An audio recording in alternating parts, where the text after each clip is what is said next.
सबसे बड़ा confusion students को तब होता है जब उनसे लोअर रैंक के स्टूडेंट को एक गवर्नमेंट मेडिकल कॉलेज मिल जाता है या फिर एक ऐसा कॉलेज मिल जाता है जिसको वो एक्सपेक्ट नहीं कर रहे थे, और फिर वो सोचते ही रहते हैं कि ऐसा कैसे पॉसिबल है। वो पॉसिबिलिटी होती है डिफरेंट कोटा की वजह से। क्यों? क्योंकि स्टूडेंट्स को सिर्फ यही लगता है कि हमारी जो कैटेगरी है उसके बेसिस पे ही अलॉटमेंट होना है। ऐसा नहीं है, डिफरेंट कोटाज भी होते हैं। और अगर मैं बात करूं, हम इस वीडियो में डिस्कस करने वाले हैं मध्य प्रदेश स्टेट में कौन कौन से कोटा होते हैं, और सबसे इंपॉर्टेंट चीज़ क्या उनके लिए सीट्स रिजर्व रहती हैं गवर्नमेंट मेडिकल कॉलेज में, प्राइवेट मेडिकल कॉलेज में। ये सारी चीज़ें डिस्कस करेंगे ताकि अगर आप मध्य प्रदेश की काउंसलिंग करना चाहते हो तो आपको पता रहे कि मेरे पास अगर ये कोटा है तो इसकी बदौलत मुझे एक अच्छा मेडिकल कॉलेज मिल सकता है, चाहे वो गवर्नमेंट हो या फिर वो प्राइवेट हो। अब देखिए, सबसे पहले मैंने क्या किया हुआ है, मैंने ऑफिशियल सीट मैट्रिक्स ओपन करके रखा हुआ है जो 2024 का मध्य प्रदेश का आया हुआ था। अब आप देखेंगे यहाँ पे एक तो पीडब्ल्यूडी कोटा है। पीडब्ल्यूडी कोटा वही जो फिजिकली डिसेबल्ड पर्सन होते हैं उनके लिए कोटा होता है, उन स्टूडेंट्स के लिए कोटा होता है, तो उनके लिए सीट्स रिजर्व रहती है। फिर एक कोटा आता है सैनिक कोटा। सैनिक कोटे को एक तरीके से हम डिफेंस कोटा भी बोलते हैं।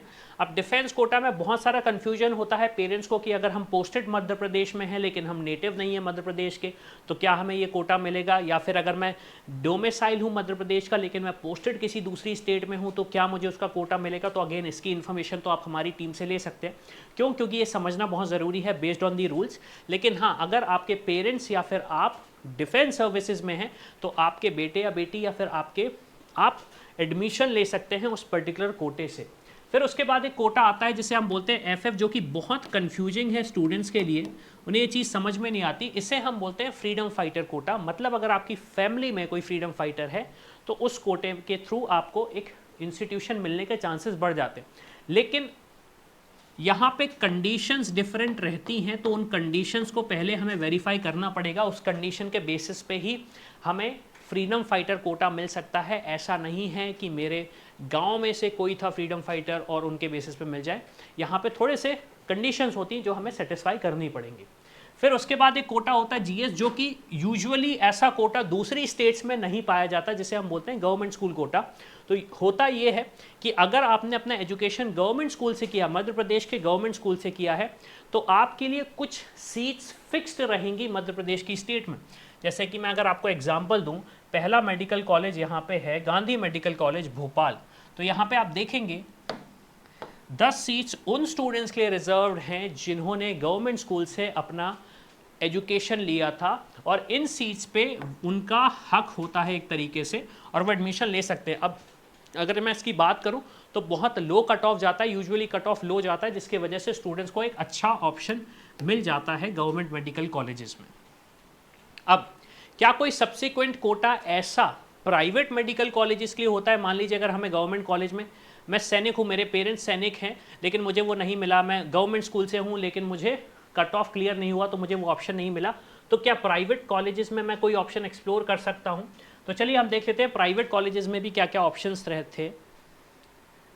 और देखिए, जो भी कोटा है आप सब्सिक्वेंटली देखेंगे उनका सब डिवीजन भी होता है, तो जिस तरीके से यहाँ पे मेंशन्ड है। अब ये चीज़ तो मैं डिस्कस नहीं कर रहा हूँ, वीडियो बहुत ज़्यादा बड़ा हो जाएगा, लेकिन आप ये चीज़ से समझ सकते हैं। जैसे कि आप देखेंगे फ्रीडम फाइटर, गवर्नमेंट स्कूल, सैनिक, पीडब्ल्यूडी, सब डिवाइडेड हैं वो अंदर कैटेगरीज में। अब अगर मैं प्राइवेट कॉलेजेस की बात करूं तो प्राइवेट कॉलेजेस में आप देखेंगे जो कोटा है उसमें पहला कोटा तो है आपका एनआरआई कोटा।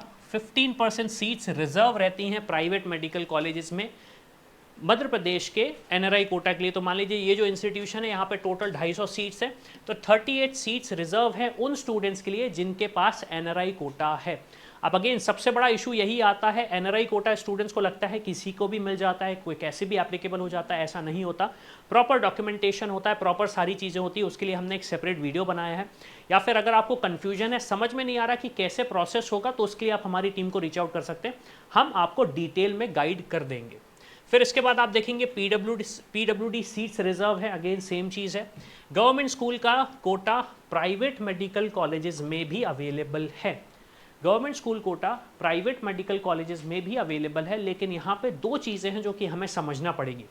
पहली चीज़ ये, प्राइवेट मेडिकल कॉलेजेस में अनलेस आपके पास कोई स्कॉलरशिप है, जैसे कि मेधावी छात्र योजना, कोई कंसेशन या फिर स्कॉलरशिप आपको नहीं मिलेगी इर्रिस्पेक्टिव ऑफ आपका कोई भी कोटा हो। कोई भी कोटा हो, आपको कोई स्कॉलरशिप एज सच नहीं मिलेगी। हो सकता है कॉलेज अपनी तरफ से स्कॉलरशिप अपनी तरफ से दे दे, या फिर हो सकता है गवर्नमेंट की कोई स्कॉलरशिप हो, लेकिन बाय डिफ़ॉल्ट कोई स्कॉलरशिप नहीं रहती है। तो चाहे गवर्नमेंट स्कूल कोटा की बात करें या फिर एनआरआई कोटा की बात करें, आपको जो कॉलेज की फ़ीस है वो आपको पे करनी पड़ेगी। इस पर भी मैंने एक सेपरेट वीडियो बनाया हुआ है। अब इसके बाद किस स्टेट का जानना चाहते हो डिफरेंट कोटा, तो प्लीज़ कमेंट करके बताइए, और हाँ, चैनल को ज़रूर सब्सक्राइब करिए। तो इसी के साथ मैं हूँ अविनाश, मेरा काम है रास्ता दिखाना, उस पर चल के डॉक्टर बनना आपका। I hope you like this video. For more such videos, keep watching our channel. And do not forget to like, share and subscribe.